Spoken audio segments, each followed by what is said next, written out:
Hello, in this video we're gonna check if Samsung Galaxy Z Fold 4 has a dual SIM slot.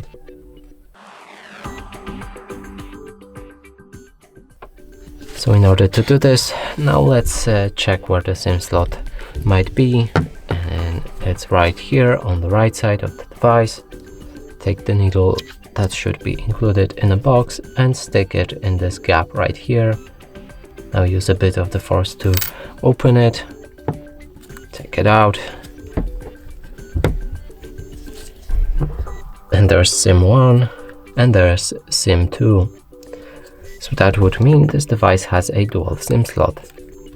And that's it for this video. Hope you like it. Please consider subscribing to our channel, leave a like and a comment below.